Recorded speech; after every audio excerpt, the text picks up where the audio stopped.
شهریور سال 1357 رئیس مجلس اعلای شیعی لبنان صبح دیروز از سفر 2 روزش به سوریه بازگشت و بعد از ظهر به قصد دیدار با معمر قذافی عازم لیبی شد. 18 روز بعد 21 شهریور روزنامه ها نوشتند امام صدر کجاست؟ مردم لبنان به خیابان ها ریختند. همه از هر گروه و دین و مذهب و از هر جای لبنان آرام اما آشفته و سرگشته آمده بودند تا دنبال گمگشتهشان بگردند. همه میپرسیدند امام صدر کجاست؟ سوالی که ربع قرن است بی جواب مانده.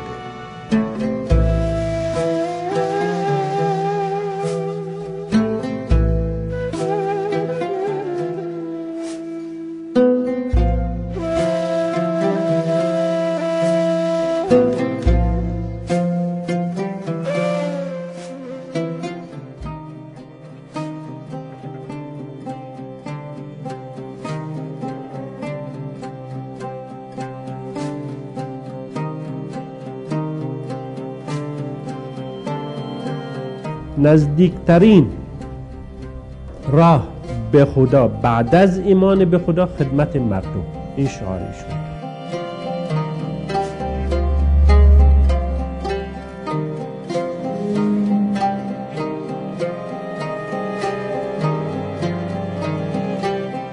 که در سور کارشون رو شروع کردن به عنوان شیخ متواضع سور،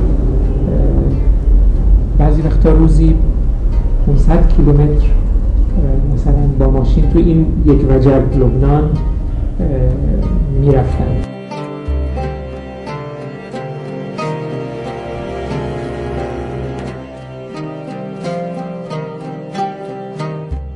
به شیعیان ساکن محله گفتن این مسیح بوده، برای ما مثل مسیحه.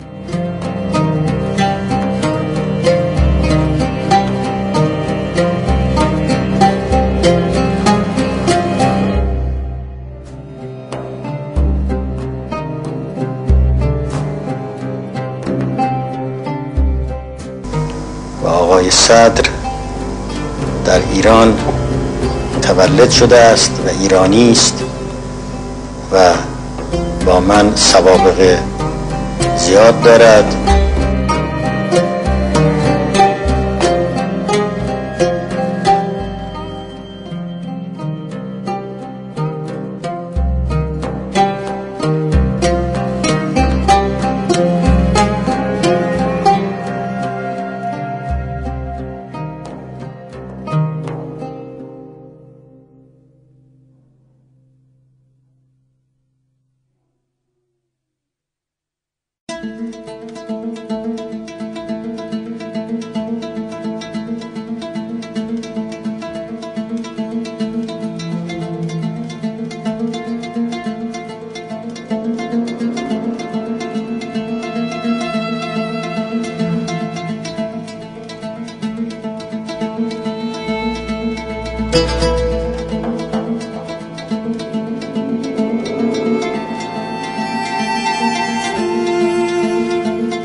سازمان سیاسی تأسیس کردم به نام سازمان حرکت المحرومین که در این سازمان حرکت المحرومین عضویتش انحصار و اختصاص به شیعیان نداشت.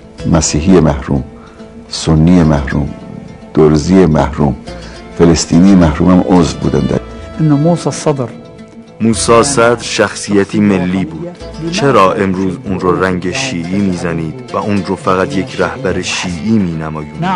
بله، اون شیعه بود و به شیعه بودنش افتخار میکرد، ولی اون مال همه هموطنان بود. از این زاویه شاید به یکی از وجوه شخصیت او بنگرید و وجوه دیگر رو به تاریخ بسپارید که دربارش داوری کنید. تاریخ بزرگترین حاکم.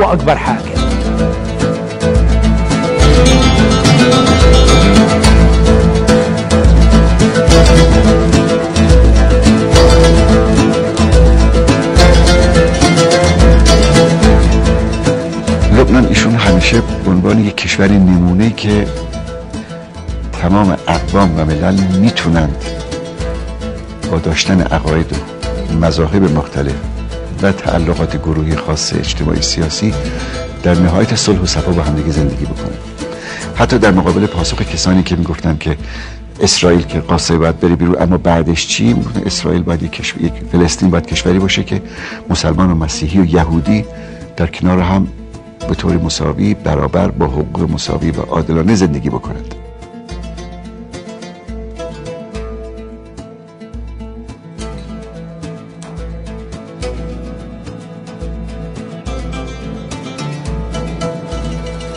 یکی از چیزایی که کمتر اشاره بهش میشه چون هر دو الان نیستن، رابطه خاصی که با شهید چمرانشون داشت. شاید من ندیده باشم که ارتباطی به این نزدیکی، به این خوشایندی. شهید چمران که اصولا همیشه عاشق بود، یه عاشق و سوخته.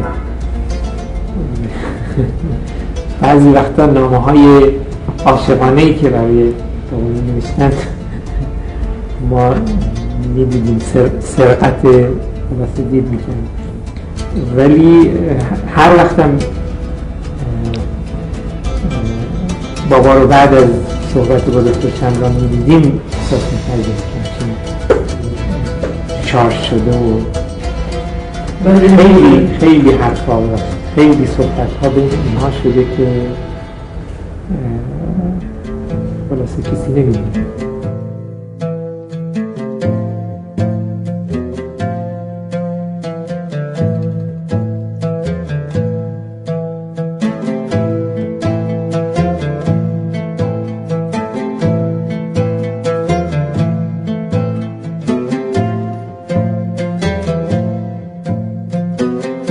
سالهای اول پیدا نبود که ایشون چه میکنه.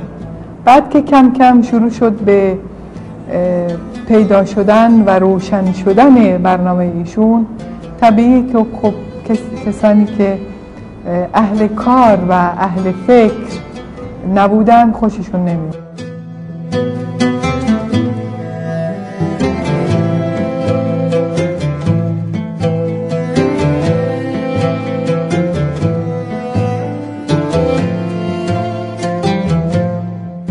در همه این میتینگ ها با صدای بلند همه با هم فریاد میزدند که به روح به دم نفدیک یا امام، به روح به دم نفدیک یا امام.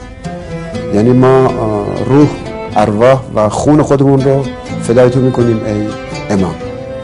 به روح به دم نفدیک یا امام.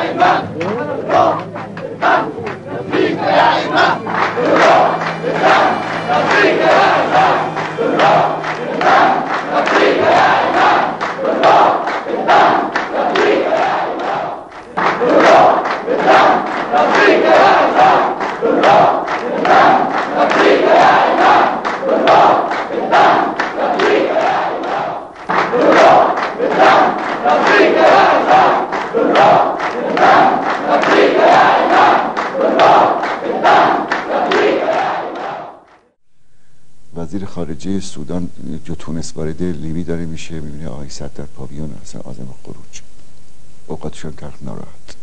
مولانا همه دارن میان، تو داری میری؟ که بله.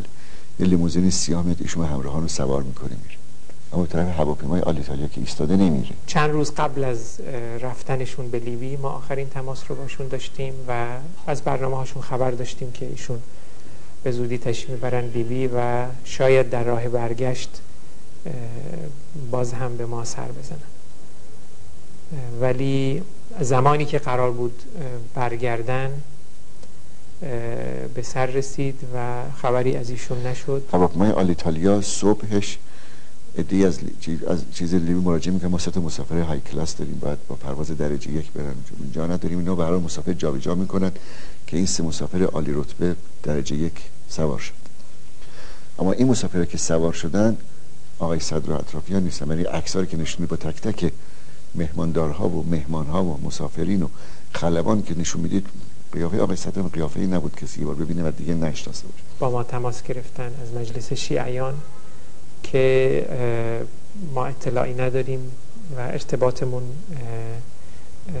ارتباطی نداشتیم و از اون دیگه دلواپسی ها و نگرانی ها شروع شد. اگر کسانی فکر میکنن این قضیه تموم شده تموم نشده. اگر کسانی فکر میکنن این قضیه تموم شده تموم نشده.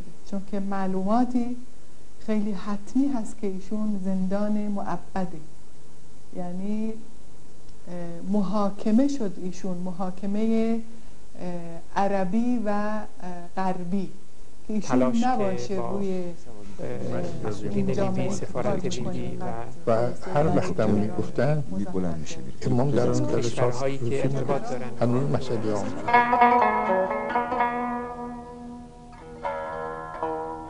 الله بحق محمد بحق قلبك كثير حضرت زهراء لقد كثير امام حسين ومصطفى عليه السلام بحق فرق الصوت امير المؤمنين مادر منتظر است، خانه منتظر است، شهر، همین شهر که خیال میکنی شب است و خوابش برده منتظر است.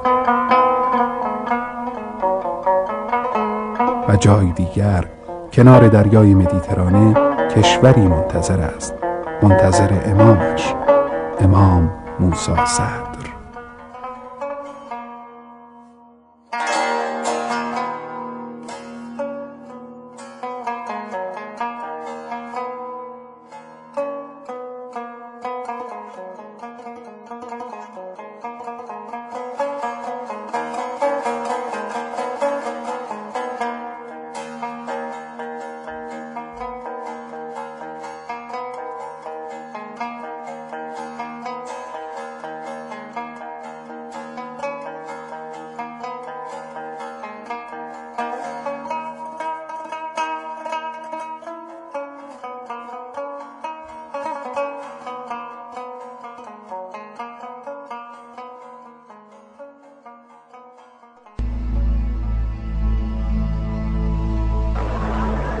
قبلك كنا لا شيء وكانوا الشيء كله، أبدا لم يحفظوا الأمانة وكفروا بنعمة الله وفسروا تواضعنا دعة وطيبتنا تخلفا، وجئت تحمل يا سيدي كتابك في يمينك والقلم العظيم الذي يخط تاريخ الآخرين، ورفضتنا النعم ورفضتهم جزارين، وبدأت كتابة التاريخ وما زلت في غيبتك. غيبوك تماما ولذات الأسباب التي قتلوا فيها جدك في كربلاء وسمموا الآخرين.